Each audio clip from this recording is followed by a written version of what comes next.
Bonjour à tous et merci d'être présents pour la présentation de cet ouvrage collectif Maroc, la guerre des langues. Merci au CNDH de nous accueillir pour présenter ce débat.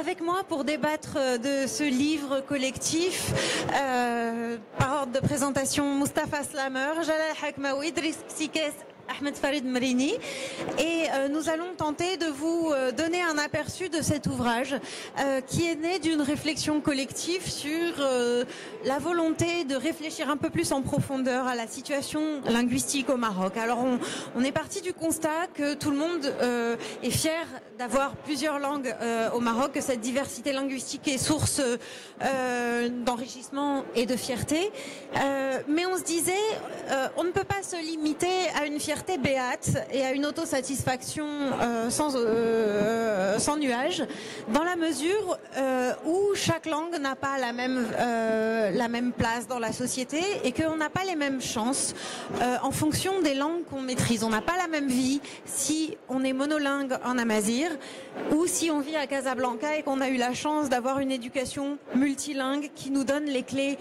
du monde. Donc pour approfondir ces intuitions, nous avons réuni un collectif d'intellectuels et d'écrivains pour leur demander des témoignages personnels et essayer d'aborder cette question de la diversité linguistique à partir de leur position subjective. Alors je vous présente rapidement mes invités et avant de m'effacer et les laisser vous livrer le fond de leurs pensées. Moustapha Slamer est artiste, il a commencé dans le rap, il est aujourd'hui un des maîtres du slam au Maroc et il passe avec une aisance remarquable d'une langue à l'autre, de Darija, arabe classique, français et même un peu anglais, n'est-ce pas? Enfin, donc tu nous expliqueras justement comment, à travers ta pratique artistique, tu as reconstruit ton rapport à tes différentes langues et comment tu les positionnes justement en tant que musicien et compositeur.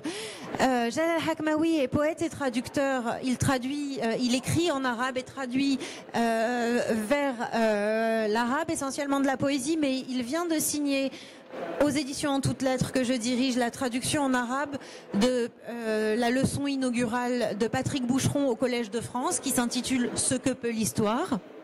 Driss Ksikes a eu une carrière de journaliste, est écrivain, dramaturge, essayiste. Il dirige le centre de recherche de la fondation HEM et dirige aux éditions En Toutes Lettres la collection Les Presses de l'Université citoyenne. Et lui aussi passe avec une aisance remarquable entre l'arabe classique, la darija, le français, mais également l'anglais.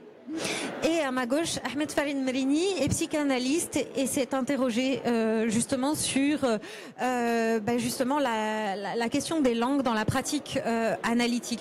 Peut-être, Ahmed Farid, on peut commencer avec toi, justement sur cette histoire du rapport des langues et de la part de l'étranger entre nous. Parce que qui dit multilinguisme dit un rapport démultiplié à la langue, au signifiant, au signifié, à l'intimité que véhicule et aux sentiments que peuvent véhiculer chaque langue.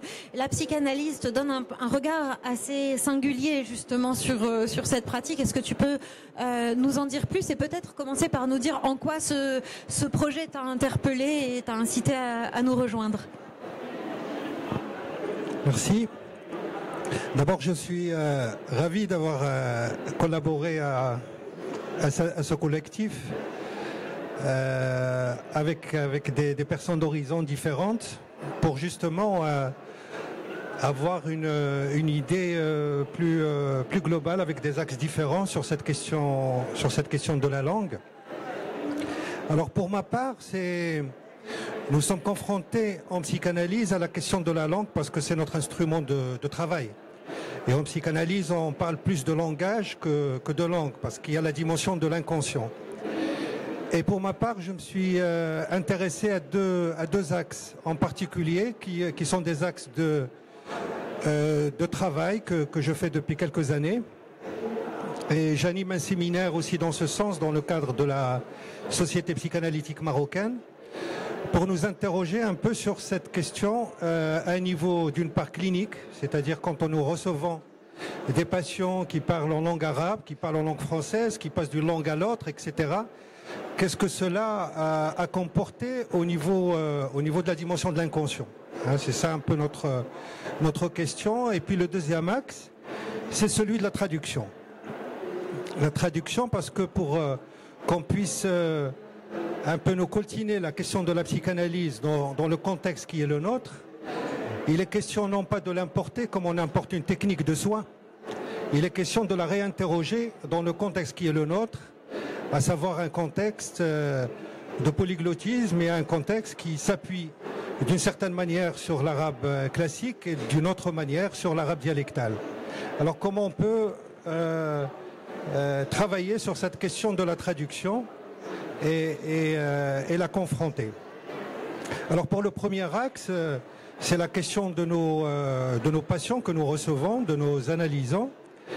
Et cette dimension pose quelques questions. Est-ce que quelqu'un qui vient vous parler par exemple de quelque chose qui est traumatique, qui s'est passé dans son enfance, et que par exemple quelqu'un lui a insinué quelque chose ou lui a parlé en arabe, et que ça a fait trauma, c'est le sujet, alors quand il est dans son analyse, comment il va en parler? Est-ce que on parlait en langue française? Est-ce que ça se dit vraiment? Ou la traduction, dans ce cas, c'est juste éviter l'altérité, éviter de dire vraiment ce que nous avons reçu. Par exemple, quand il s'agit d'une insulte, est-ce qu'on va la dire dans la langue arabe, comme elle a été ressentie au niveau du corps de quelqu'un, ou bien est-ce qu'elle va être traduite et dite dans un autre signifiant, dans une autre langue étrangère? Et il s'avère que le français, en tout cas en ce qui concerne notre pratique, est une langue souvent véhiculée et aussi qui est dite, qui se conjugue à la langue arabe. Donc on a des passages nombreux et pour nous qui écoutons un sujet parlé, quand est-ce que ça se dit, c'est-à-dire vraiment quelque chose qui sort quelque chose qui est inscrit dans le corps et qui sort dans une langue, ou bien quand est-ce que c'est traduit. Est-ce que cette traduction a la même portée que la langue initiale? Donc pour nous, c'est ça un petit peu l'enjeu de notre écoute, qui est de voir un petit peu jusqu'à dans quelle mesure les choses peuvent se dire. Par exemple, une femme qui a été traitée au moment de son adolescence par une personne dans la rue et qui lui a dit tu n'es qu'une pute, et qui lui dit ça en arabe, et qu'elle le reproduit en le disant en français pendant la cure, qu'est-ce que ça donne? Est-ce que ça a la même portée, ou on est dans une traduction où les choses ne sont pas véritablement dites dans notre langue? Mais ceci dit, on peut aussi concevoir qu'il y a des choses qui peuvent, des signifiants qui peuvent être communs aux deux langues. Par exemple, pour un patient, et là j'en parle un petit peu dans mon texte, qui rêve de la façade, et de la façade d'une maison. Et puis avec ses associations, il commence à parler, et puis finalement il associe avec la question de la façade. Et on voit bien un petit peu comment la question du refoulé, combien elle arrive dans une autre langue, pour se représenter dans le rêve, façade d'une maison, etc., qui est en train de se fissurer, à la question de la façade, et tout ce que cela suppose. Donc nous sommes un peu dans des questionnements comme ça, où l'écoute du psychanalyste est une écoute aussi qui balance entre les langues, parce que quand nous avons nous-mêmes à intervenir, dans quelle langue on va intervenir aussi. Et c'est des choses qui sont complexes. Maintenant, il y a aussi d'autres situations où nous avons quelqu'un qui est confronté à quelque chose qui est dans l'ordre du réel, c'est-à-dire quelque chose qui ne se symbolise pas, quelque chose qui n'appartient pas au registre de l'imaginaire, qui est dans le côté du réel et qui se donne à entendre dans la langue. Et ça, c'est une question qui est difficile. C'est une question, par exemple, pour les artistes qui sont confrontés à cette question, les peintres, par exemple. Vous avez un tableau de peinture, vous avez une toile, et le peintre n'en dit rien, et il ne sait pas lui-même ce que ça veut dire exactement par rapport à son histoire.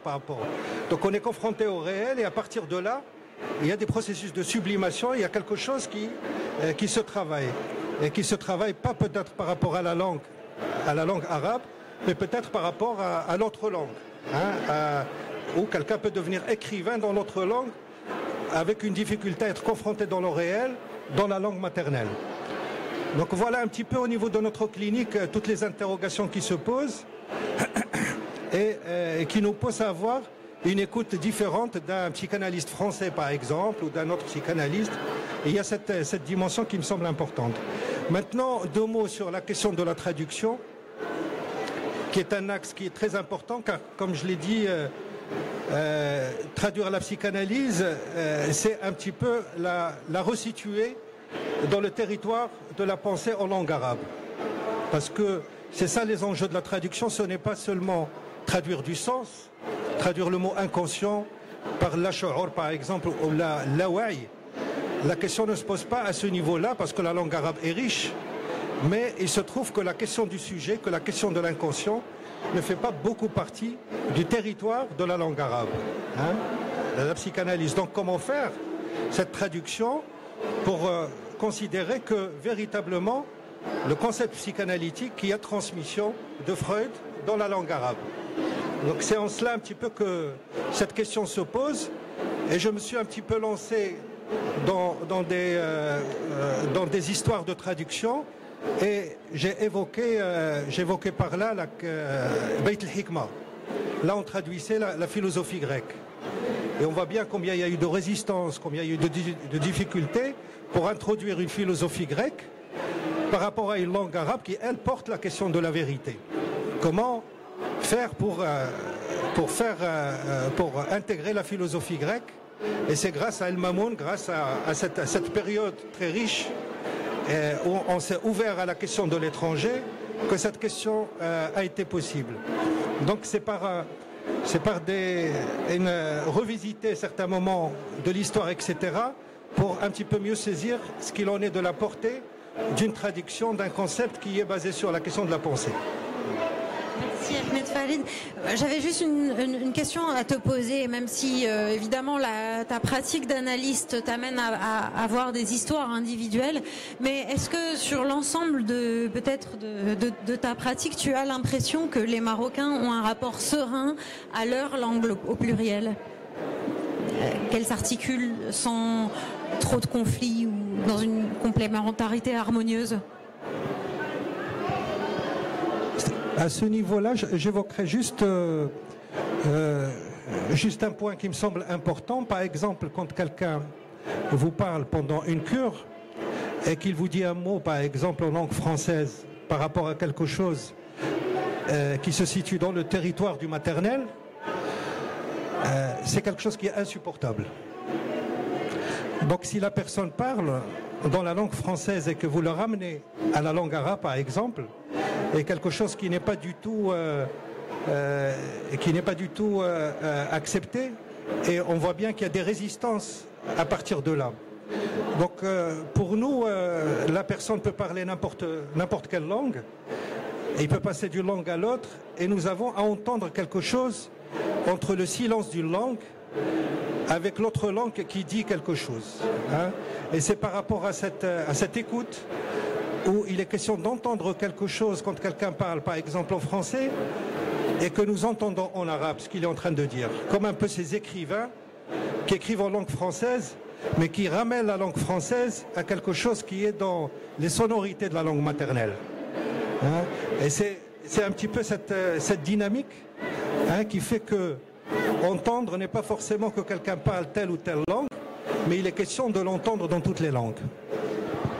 Merci, c'est une belle réponse et qui me donne une transition pour faire parler Driss, parce que c'est exactement ce que toi tu développes dans ton texte, où tu t'es détaché peut-être d'une approche ouvertement sociologique, mais tu as creusé ton rapport d'écrivain aux différentes langues dans lesquelles tu écris, et justement creuser cet interstice entre ce que cause l'effet que produit un mot en fonction de la langue qu'il... Est-ce que tu peux nous raconter en détail?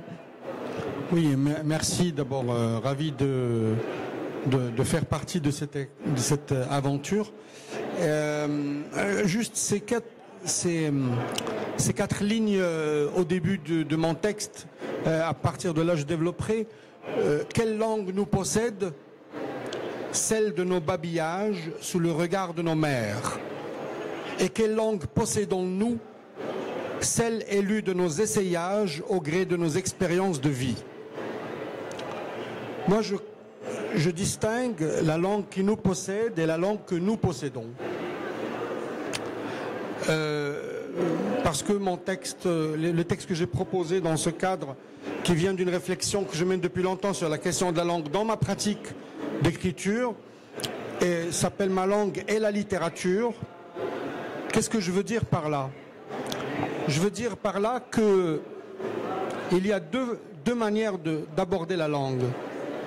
Soit on considère la langue comme une somme de normes grammaticales, syntaxiques, etc. Et donc, si c'est un ensemble de normes, on n'a pas beaucoup de liberté à l'aborder. Mais par contre, lorsque nous considérons la langue comme quelque chose qu'on essaie de posséder nous-mêmes, à ce moment-là, ce n'est plus uniquement la grammaire, les mots, les phrases, la syntaxe qui est importante, mais les silences, la prosodie, le rythme, ce qu'on dit, ce qu'on essaie de dire, ce qu'on tait, ce qu'on laisse entendre. Alors ça devient notre langue. Et donc, ça devient notre rapport au monde à travers la langue. Donc, et ça, je pense que c'est ce à quoi sont confrontés les écrivains, les artistes, etc. Parce que, finalement, pourquoi on écrit? On écrit à partir d'une matière qui est la langue, qui nous est donnée, mais nous écrivons à partir de nos différents rêves, de nos différentes appartenances culturelles, mais de notre sensibilité propre, à partir de laquelle nous essayons de parler au monde notre grammaire personnelle. Donc nous devons trouver, un écrivain sillonne toute sa vie peut-être pour trouver cette grammaire secrète à partir de laquelle il peut parler au monde. Et donc, ça ne peut être qu'une langue métissée. C'est une langue métissée qui ne provient pas d'une norme donnée. Donc, partant de là, je me suis posé cette question. Qu'est-ce qui a fait, par exemple, qu'à un moment donné au théâtre, je me suis mis dans l'expérience l'Khbar fil Masrah. Je suis content que Zoher soit là, il en a fait partie, avec un moment inoubliable, que je me suis mis à écrire en Derija. Alors que quand j'écris mes pièces de théâtre, je les écris en français, et parfois je les traduis moi-même en Derija, ou bien je les donne à traduire. Alors que dans cette expérience, j'écris directement en Derija. Et je me disais, mais c'est après le coup que je me suis mis à réfléchir à cette question.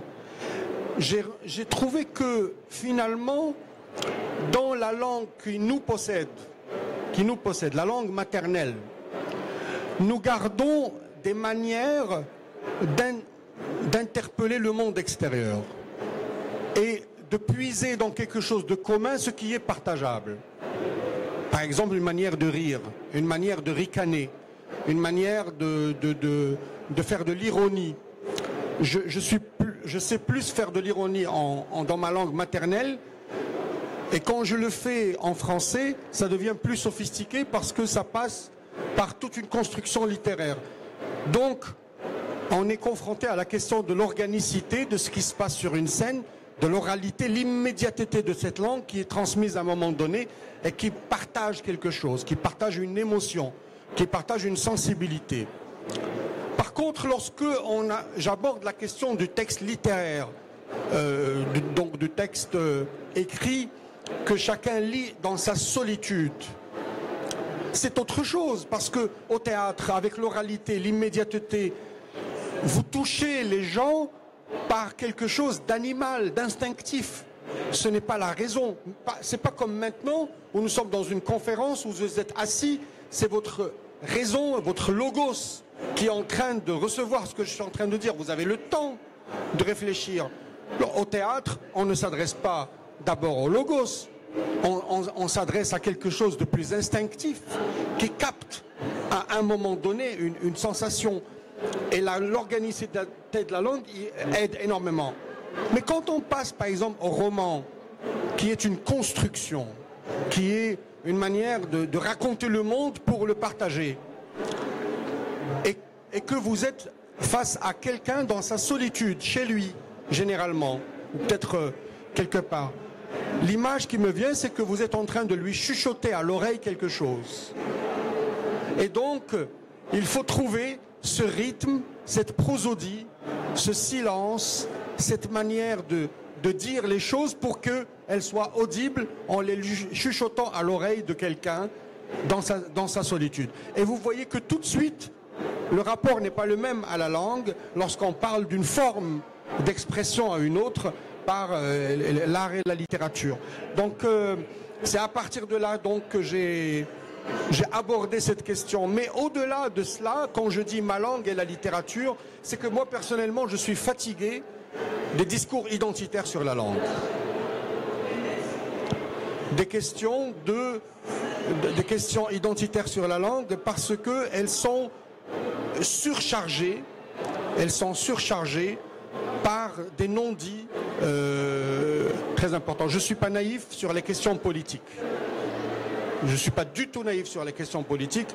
Je connais l'importance de l'arabe standard, l'arabe moderne, que je pratique, que j'écris aussi. Et je sais que ce faux débat de dire la darija à la place de l'arabe, c'est une niaiserie. C'est une niaiserie commerciale. C'est une niaiserie commerciale. C'est quelque chose qui prendra du temps. C'est la diglossie, c'est le rapport de la langue haute avec la langue basse, et qui prend un temps dans toutes les civilisations pour se développer, se transformer, etc.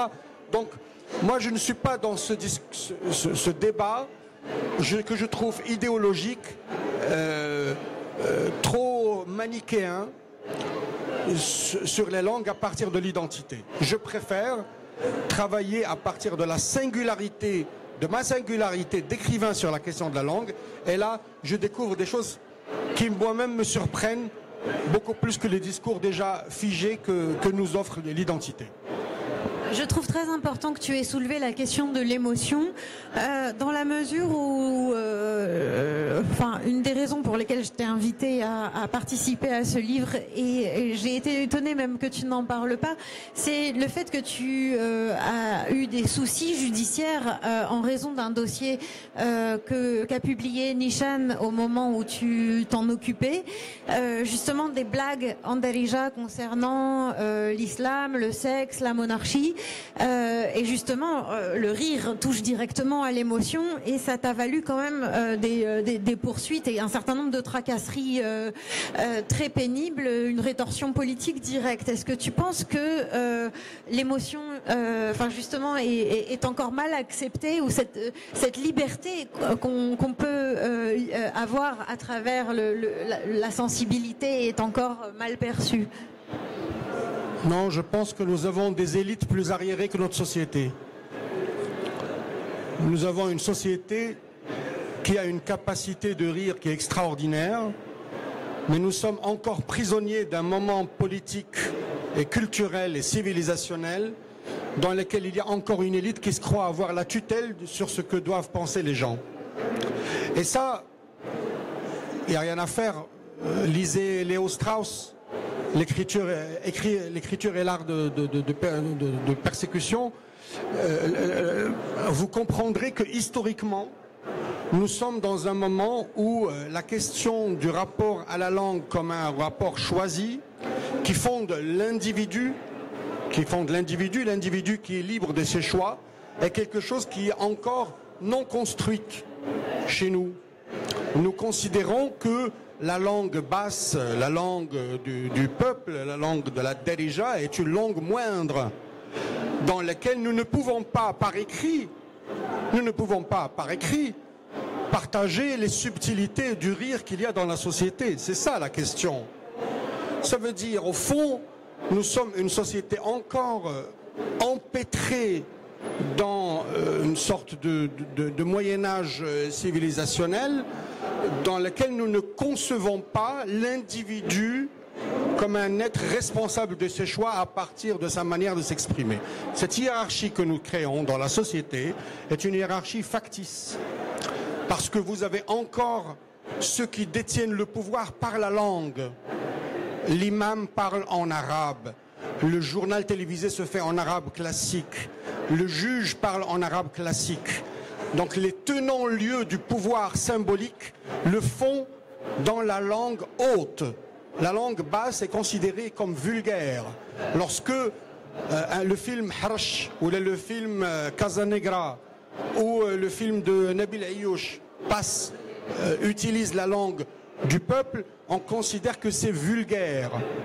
Donc nous n'avons pas encore accepté d'écouter le peuple dans sa langue et de considérer qu'elle avait autant d'importance, je dis bien autant d'importance que n'importe quelle langue dans laquelle on s'exprime, et que la beauté ne vient pas de l'artifice. La beauté ne vient pas de l'artifice. La beauté ne vient pas d'une position supérieure à partir d'une position de pouvoir à partir de la langue. Non, la beauté vient de la sincérité, de la construction, du rapport à son environnement. C'est exactement ce que les Grecs disent en distinguant l'esthétique de l'esthésie. L'esthésie n'est pas quelque chose de surplombant. L'esthésie, c'est la sensibilité par rapport à ce qu'il y a autour de moi. Donc, pas de hiérarchie entre les langues. Moi, personnellement, cette affaire ne faisait que confirmer que nous sommes encore dans une phase de non-construction du sujet. Nous n'étions pas encore dans cette phase de construction du sujet et d'acceptation du sujet. Et on a vu la confirmation. Mais je suis très heureux de voir que cette question a beaucoup évolué, parce que les films, justement, le cinéma, le théâtre, qui se sont emparés de cette question, qui l'ont de plus en plus banalisée, ont montré que nous ne pouvions faire autrement que d'accepter que la langue du peuple soit aussi une langue belle d'expression dans les formes d'art et dans l'espace public. Merci pour cette transition, parce que toi, si tu dis que ma langue est la littérature, Mustapha dit ma langue est la poésie, ma langue est ma liberté, ma langue est le slam. Et c'est peut-être ce que j'ai envie de te demander après le bel entretien que tu m'as accordé pour ce livre, où tu m'expliquais ton rapport à tes différentes langues. Mais la seule chose sur laquelle tu insistais, c'était pas telle langue plutôt qu'une autre, c'était ma langue, c'est le slam, c'est ce que j'ai à dire, c'est la démocratisation de la poésie. Et c'est cette très belle phrase que tu m'as dite: je m'en fous de quelqu'un qui a plein de diplômes et qui peut faire des belles phrases en poulet s'il n'est pas capable de s'exprimer librement et sincèrement devant un auditoire, alors que quelqu'un qui pourra peut-être plus spontanément exprimer le fond de sa pensée, même si c'est moins construit, même si c'est moins articulé, a beaucoup plus de valeur à tes yeux. Et je voulais te rendre hommage parce que tu me parlais d'un souvenir pénible de l'école où tu trouvais qu'on t'avait enseigné l'arabe classique de façon chiante, emmerdante, sclérosée. Et pour t'ouvrir sur le monde, tu t'es mis évidemment à slammer également en arabe classique pour t'ouvrir à ceux qui auraient des choses à partager avec toi. Est-ce que tu peux nous raconter un peu ton expérience? Salam alaikum. Merci de m'avoir invité sur dans la langue que tu veux. Hein. Là, je vais faire un peu de switching en parlant de langue. Je vais passer de l'arabe, Tarija et tout ça. Donc, je voulais dire à Beda, merci de m'avoir invité sur ce beau travail que j'apprécie beaucoup. Et puis la confrontation d'Yannam à la langue, en fin de compte, je vais faire un petit flashback. Moi, j'ai commencé autant que rappeur dans une petite formation casablancaise, Flahi Mohammadi, qui s'appelait Mafia C.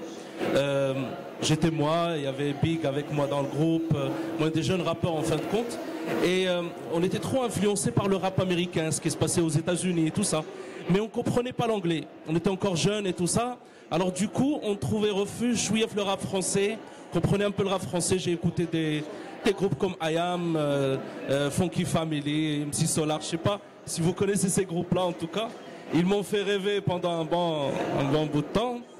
Et puis, c'était encore dans le stade amateur. On écoutait ça, donc mes premiers textes, je les ai écrits en français. d'accord, بديت كنكتب بالفرنسيه.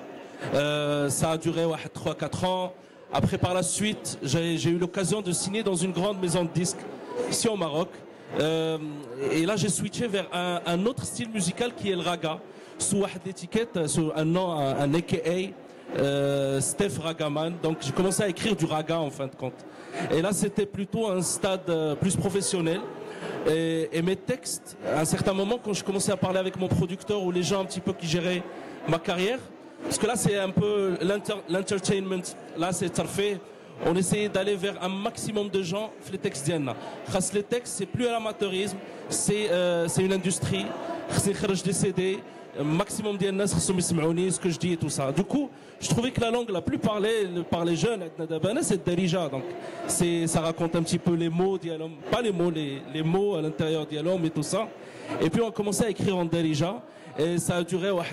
Bon, j'essaie de survoler pour vous dire les étapes de la langue. Après, j'en avais marre un petit peu de faire du raga, ce style qui faisait danser les gens, ces rimes jamaïcaines, machin et tout ça. Et je voulais les faire réfléchir par la suite. J'ai switché vers le slam. Le slam, c'est une pratique, moi que je dis, qui n'est pas élitiste.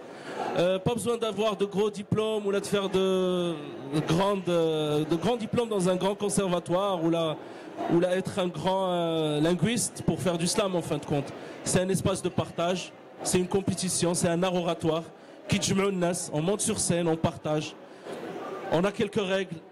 Il n'y a pas de musique, on a le timing et on n'a pas. En fin de compte, il y a beaucoup de règles. Il y a 5 ou 6 règles dans le slam qu'il faut mettre en œuvre. Mais c'est un exercice en fin de compte qui nécessite beaucoup de sincérité. Quand on monte sur scène, c'est plus pour partager des émotions, ce qu'on ressent et tout. C'est pas pour, on va dire, frimer la langue, choisir les mots, des mots super difficiles, les mettre à cas pour les. Je sais qu'il y a des gens qui excellent dans ça, mais nous plutôt c'est un peu l'école de la vie. On monte sur scène pour partager ce qu'on vit chaque jour. Après, j'étais confronté à un autre souci, parce que là, quand j'ai commencé à faire du slam. Ça a buzzé, je suis sur internet. Les gens, quand j'ai lancé le premier texte, ça a fait, on va dire, 100 000 vues, pardon, le premier jour. Du coup, les gens, ils s'intéressaient un peu au slam. Donc, j'ai demandé une bourse pour faire mon premier album. C'était dans un organisme qui s'appelle AFARC, qui est au Liban. Donc, du coup, on m'a accordé cette bourse pour faire le premier album slam au Maroc. C'est un peu le premier album spoken word. Alors, j'ai gagné cette bourse. Après, par la suite, ils m'ont invité pour aller au Liban faire une prestation à la fête de la musique. Et là, c'était pour moi un choc parce que quand j'ai commencé à lire mes textes devant l'auditoire, ils n'ont rien compris de ce que je disais. Ils m'ont dit, écoute, il y a beaucoup d'émotions dans ce que tu dis, mais là, donc du coup, on m'a donné un conseil. On m'a dit, je trouvais un producteur sur place qui m'a dit, Alech, en arabe classique. Comme ça, tu as 43 pays qui vont comprendre ce que tu as à dire. Comme ça, ton langage ou ton art va parvenir à un maximum de gens. Et j'ai essayé de faire ça, en fin de compte, à un certain moment, et ça a donné des fruits. En fin de compte, les gens, mes écrits, même en arabe classique. J'ai eu le même problème quand j'ai fait des concerts, par exemple, à Montréal, cette année au Canada, où j'ai fait des textes en arabe classique, et puis les gens, ils me disaient, après, j'ai ramené quelques traductions que je mettais derrière, les gens, ils arrivaient à comprendre. Alors, dans le dilemme d'artiste, voilà, je vous ai raconté un petit peu le passage, le Darija, le français, j'ai un peu testé toutes les langues en fin de compte. Alors dans mes ateliers islam, on est cool chez les langues. J'ai des jeunes même qui écrivent en anglais, en amazigh, il est en train de parler de ses appartenances et tout ça, et je peux pas lui dire non, écrit en arabe, ou la sanctionner un gars qui écrit en français, l'obliger à faire. L'objectif pour moi et le plus important, c'était les idées qu'il transmet à travers le texte. Et je trouvais, comme l'a dit Kenza au début, l'Arabia, c'est vrai, on a l'appartenance religieuse, le Coran et tout ça, mais l'école, c'était archaïque. Les procédés pédagogiques, didactiques et tout ça, c'était pas vraiment la joie, un cours d'arabe au lycée. Et puis, même la manière, les que je trouve la poésie actuellement d'abord, كيفاش كيتعرضوا اللقاءات الشعريه un jeune actuellement entre un match du Barça et واحد لقاء شعري le choix il est déjà fait donc je vous fais pas un dessin donc du coup le slam il est là pour redonner واحد la vibe جديده pour rendre un peu la langue un peu plus groove, plus sympa, plus fluide chez les jeunes. Donc je vous encourage tous à venir dans une session slam, venir partager. On n'a pas besoin de faire des ateliers, une grande connaissance dans slam. Venez, partagez ce que vous avez à dire. Et puis voilà, je pense que j'ai soulevé plus ou moins un petit moment de ma life. Tu nous dis ta page Facebook où on peut suivre tes actualités pour assister à tes... Vous rentrez sur Facebook, vous mettez Mustafa Slammer, et puis direct, mon logo c'est un petit papillon en cravate. Alors en même temps, tu plaides pour la liberté, mais tu es également très pragmatique parce que tu es professeur et tu enseignes l'éducation physique au lycée, c'est ça? Même si je suis gros là, j'assure quand même. Je ne fais pas de commentaires de cette nature. La question c'est, tu disais que l'idée n'est pas d'imposer une idéologie, genre il faut enseigner dans telle langue plutôt que dans telle autre. Tu estimes qu'il y a quand même une question d'ouverture sur le monde qui fait surtout éviter des enfermements dans une langue, voilà, et dans une langue au motif qu'elle soit identitaire. Moi, je pense qu'il y a moi, je le dis toujours, le plus grand défi actuel, je pense, c'est le défi de vivre ensemble. On a besoin de vivre ensemble. Bien comme il faut. Donc, Terija, l'espagnol. Moi, je suis originaire du Nord. Je pense pas que c'est le même Darija qui est Zagora ou qui est Marrakech.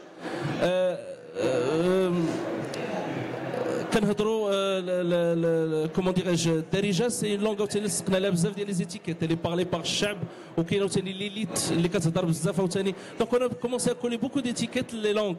Je m'en bats en fin de compte, on parle la langue libre, mais l'essentiel c'est qu'il faut se poser la bonne question. Comme langue, les radins krawa. Par la suite, la langue qui cartonne d'abord, la langue de la science, on va dire que c'est l'anglais. Windows, par la suite, il y aura des logiciels. Il y a un grand débat sur l'utilisation de Darija, et tout ça. Par la suite, comment il va utiliser cette langue par la suite pour accéder au marché de travail?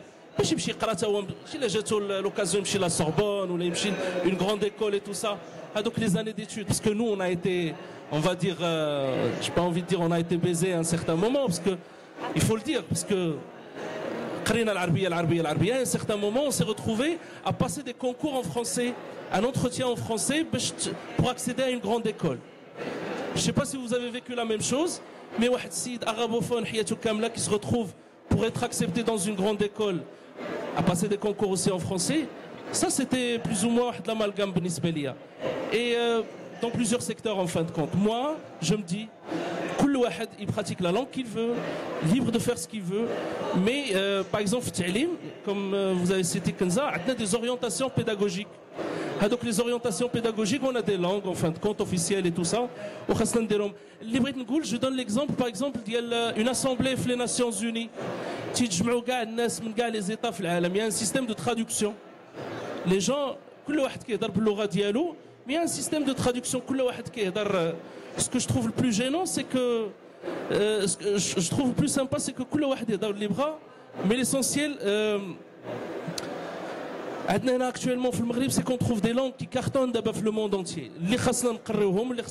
Par exemple, l'anglais, je trouve que c'est une langue qui est riche, c'est une langue de la science, il fait beaucoup de recherches et tout ça. Et cette langue, on a besoin de plus cette langue qu'un dialecte en fin de compte. Moi, c'est une vision actuelle, mais dans mes ateliers islam, en fin de compte, on parle la langue qu'on veut, mais l'essentiel, c'est le message qu'on veut faire parvenir. Pardon, j'étais un peu cru sur quelques points, mais voilà, c'est ma vision de la casquette un peu du slammer. Merci beaucoup. Merci Mustafa. Alors je passe maintenant la parole à Jalal qui est un des initiateurs de ce projet de livre avec Amina Meddeb, Mohamed Bennis et Adil Haji. Jalal, tu es traducteur. Lui, toi, tu aurais envie de dire presque ma langue, c'est la traduction. Alors toi, tu es un de ceux qui ont posé le cadre de réflexion de ce projet en rappelant les inégalités dans lesquelles vivent les langues au Maroc. Enfin, et justement, la traduction serait pour toi un moyen de rétablir peut-être plus de justice et plus d'équité entre les langues. Est-ce que tu veux bien développer? Merci Kenza. Avant de développer, Bien sûr, je tiens à remercier Kenza parce que c'est le premier livre qui met ensemble des francophones et des arabophones. Donc ça, c'est une première. J'imagine qu'il y en a eu plein d'autres déjà. Voilà, oui, non, mais pour parler comme ça, sans langue de bois, je crois que c'est le premier. Bien. Je crois qu'on est parti de l'idée, c'était le salon du livre de Paris, et l'idée c'était remettre en question la francophonie. Parce que pour nous, la francophonie, c'est une machine hégémonique de domination culturelle, politique et économique. Et donc cette machine de domination, on la remarque aussi au Maroc au niveau social, parce que la classe dominante utilise le français. Et il y a un discours, bien sûr, très répandu, selon lequel, si vous êtes moderne, vous êtes francophone. Si vous êtes, entre guillemets, projet de kamikaze, vous êtes arabophone. Dans la réalité, la littérature de langue arabe, puisque moi je suis écrivain de langue arabe, c'est une littérature très vivante. Et cette littérature, pour moi, je la trouve aujourd'hui plus productive que la littérature de langue française. Avant de développer ça, je tiens aussi à clarifier un petit peu certains concepts qu'on utilise avec beaucoup d'ambiguïté. On parle beaucoup de diglossie. D'ailleurs, il y a tout un livre de Fouad Laroui sur la diglossie, donc le mal linguistique marocain, je ne me rappelle plus exactement le titre. Quand on parle de diglossie, on dit au Maroc qu'il y a un problème entre l'arabe classique. D'ailleurs, l'arabe, c'est l'arabe standard. Ce n'est ni arabe classique, ni arabe littéral, ni arabe littéraire. C'est l'arabe standard. Qu'est-ce qu'on entend par l'arabe standard? C'est l'arabe qui est normalisé et enseigné à l'école. Bon. Donc ça, la terminologie classique, etc., c'est une terminologie ethnocoloniale. Donc il faut qu'on se méfie un petit peu des concepts qu'on véhicule comme ça. La diglossie, bien sûr, au Maroc, il n'y a pas de diglossie, il n'y a pas de rivalité entre la langue arabe standard et Derija ou l'arabe marocain. Pourquoi? Parce que la diglossie, la définition de la diglossie c'est entre une langue dominante d'État et une langue minoritaire, comme c'est le cas du basque et du catalan par rapport à l'Espagne. Donc ce qui fait, il y a un glissement épistémologique qui a été fait par Ferguson dans les années 50, qui a fait que les linguistes après, ils parlaient, c'est Ferguson qui parle d'une variété haute et d'une variété basse. Il n'y a pas de variété haute, il n'y a pas de variété basse. Il y a une langue. Derija, dans cette Derija, il y a la langue arabe vivante. Donc le problème qui existe au Maroc, c'est le problème de conflit, de tension entre le français et l'arabe. Ce n'est pas entre l'arabe et Derija. Je crois que cette clarification, pour moi, elle est très très importante, parce que quand Fouad Laroui accuse un philosophe majeur, pour moi, et un créateur comme Khatebi, il dit que Khatebi n'a pas fait la distinction entre la diglossie et le bilinguisme. C'est simple, puisque à l'époque, les recherches sociolinguistiques ne faisaient pas la différence. Il y avait synonymie entre bilinguisme et diglossie. Voilà.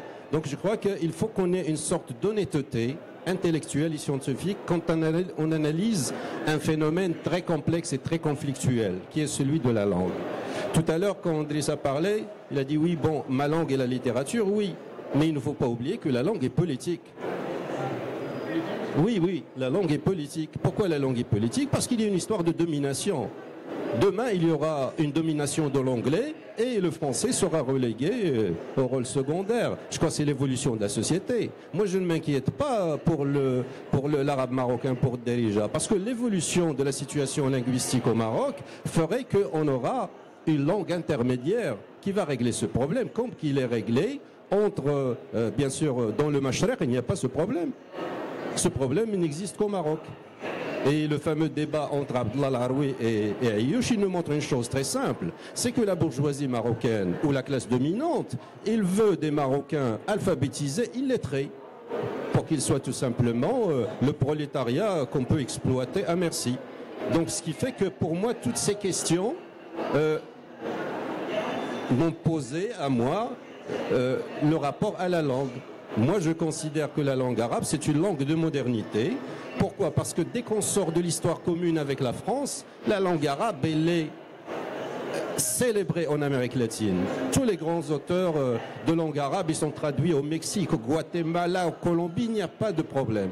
Parce qu'en Amérique latine, il y a un héritage arabe au 19e siècle des migrations syro-libanaises et palestiniennes qui fait qu'il y a un autre regard.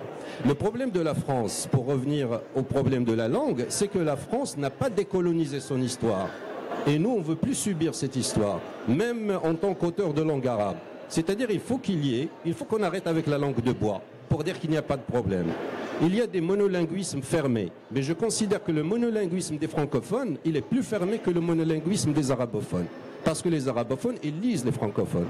Les francophones, rarement, lisent les arabophones. Si on fait un petit tour au salon, on va trouver par exemple Latif Al-Bser qui a sorti un recueil de nouvelles traduit en français chez Virgule.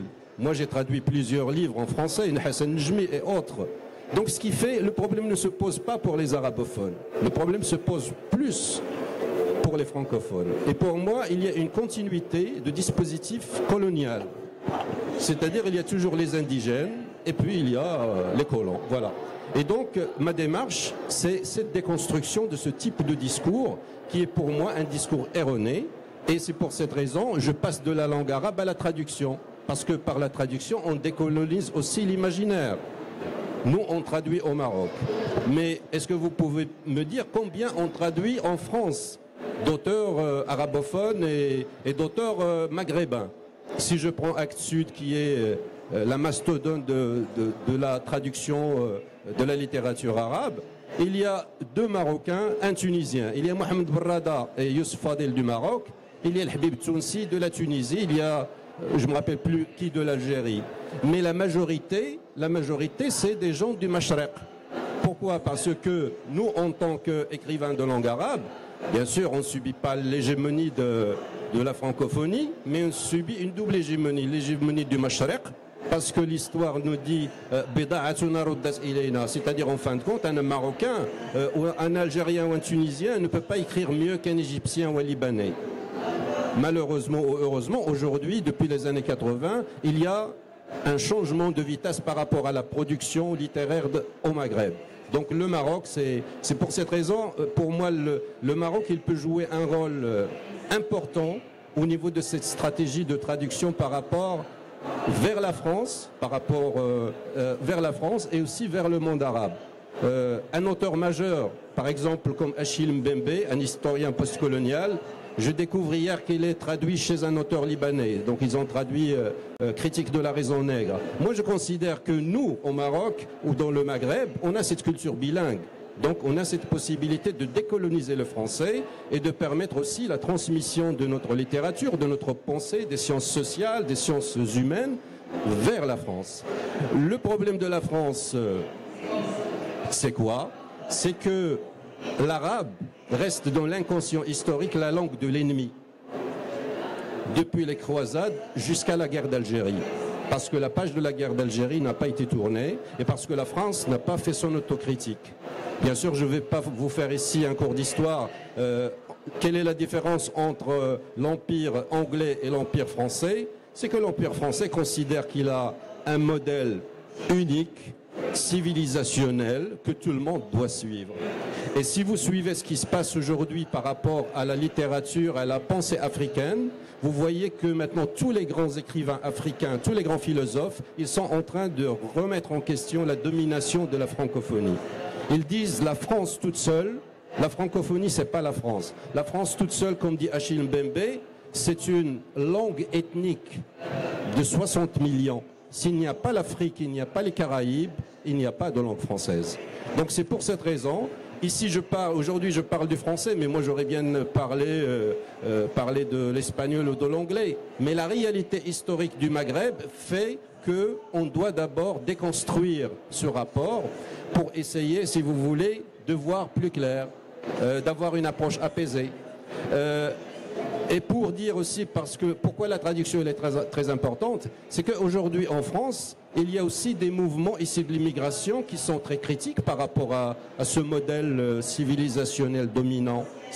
C'est-à-dire si on prend les brigades anti-négrophobie, on prend le pire, le parti des indigènes, c'est parce qu'ils considèrent qu'ils n'ont pas leur place dans un modèle qui veut les uniformiser. Et donc c'est pour cette raison, je crois que par le biais aussi de la traduction, n'oublions pas que nous sommes en Afrique aussi. Et le Maroc peut jouer aussi un rôle pour transmettre des textes entre l'Afrique, bien sûr, et le monde arabe. Parce que moi j'enseignais il y a des années quand je parlais d'un auteur subsaharien, mes élèves me disent oui monsieur il est africain. Mais j'ai dit mais vous êtes aussi africain. On considère que, parce qu'il y a la terminologie ici de l'Afrique blanche qui fait partie du monde arabe et puis il y a l'Afrique noire. Et je crois que c'est ça le côté subversif et aussi politique et stratégique des langues. C'est-à-dire il faut qu'on sorte, comme dit Glissant, il faut qu'on sorte d'une langue pour aller vers l'imaginaire des langues, pour aller vers la diversité, pour aller vers le dialogue. C'est-à-dire pas un dialogue béat, mais un dialogue critique. Parce que sans cette réflexion sur nous-mêmes, bien sûr, on ne peut pas avancer. Et donc, pour moi, Kenza a dit le dialogue existait, effectivement. À l'époque de Souffle, il y avait une discussion entre Labib, Nice, tous les autres groupes, et Souffle se publiait aussi en langue arabe.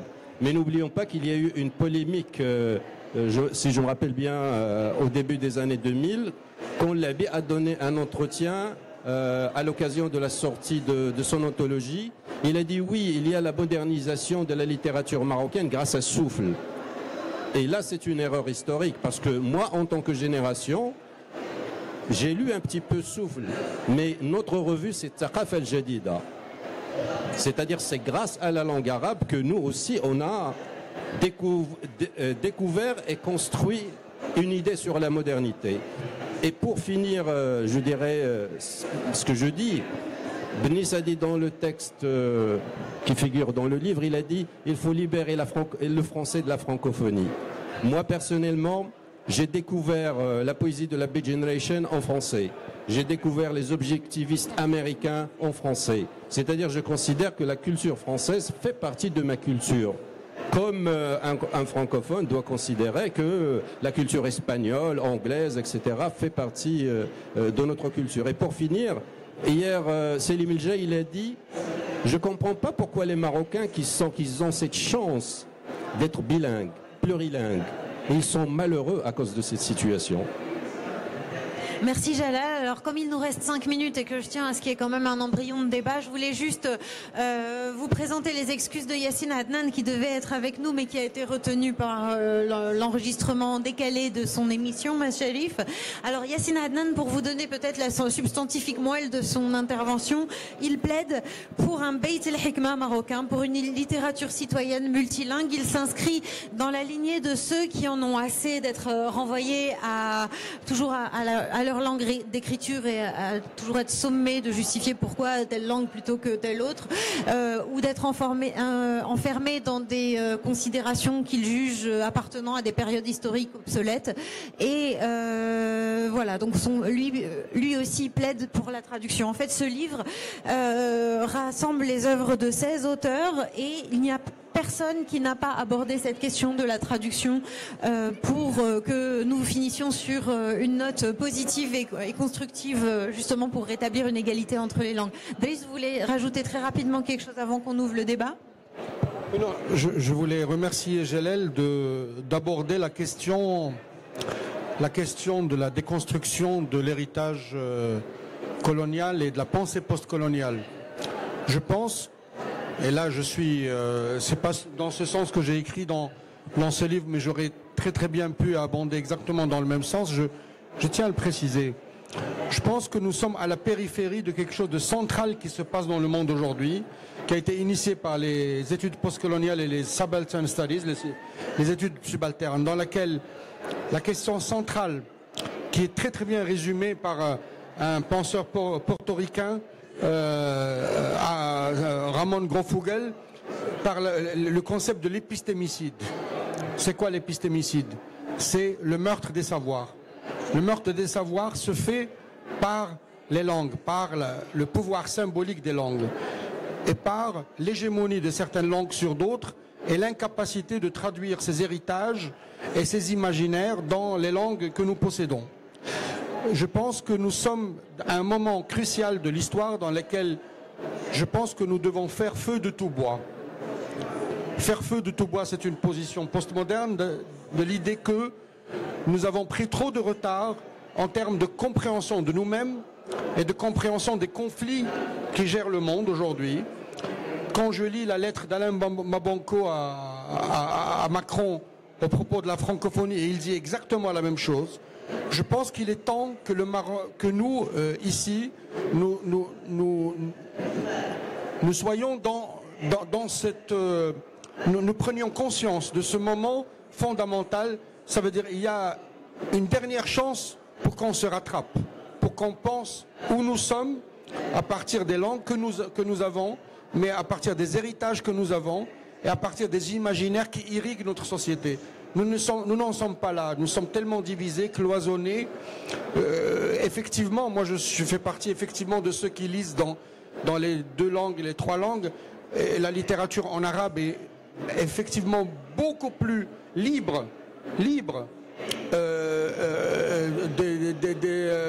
comment dirais-je, affranchie que la littérature écrite en français, souvent, vraiment.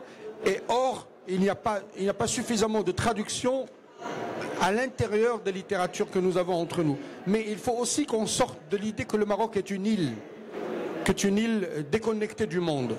Moi, ça c'est quelque chose qui me chagrine dans ce pays, c'est que les gens croient qu'ils sont dans un îlot et que le monde extérieur est quelque chose qui quasiment n'existe pas. Or, nous sommes epsilon aujourd'hui par rapport à ce qui se passe dans le monde en termes de flux d'échanges sur les imaginaires, sur cela. Donc, il faut un peu plus d'humilité et un peu plus de sérénité. Est-ce qu'il nous reste 1 minute pour le débat ou il faut vous rendre le micro? C'est vous qui dites, enfin, par rapport à votre... Encore 5 minutes, merci beaucoup. Alors, la parole est à vous. Je vous précise que le livre est disponible. Soutenez les jeunes maisons d'édition indépendantes. Vous avez aimé ces réflexions, méritez-les. Permettez que ça continue. Voilà. Bonjour. Ma question est la suivante. Comment harmoniser le désir de déconstruire l'héritage colonial et la chance d'être bilingue au Maroc? Est-ce qu'on prend d'autres questions?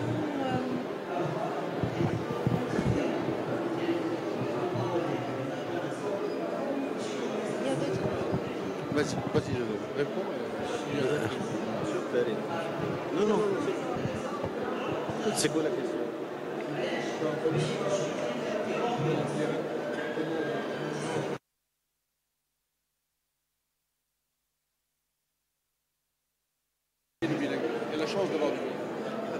Je crois que c'est très simple. Il faut qu'on sorte de la logique du bilinguisme. Nous sommes un pays plurilingue, nous ne sommes pas bilingues.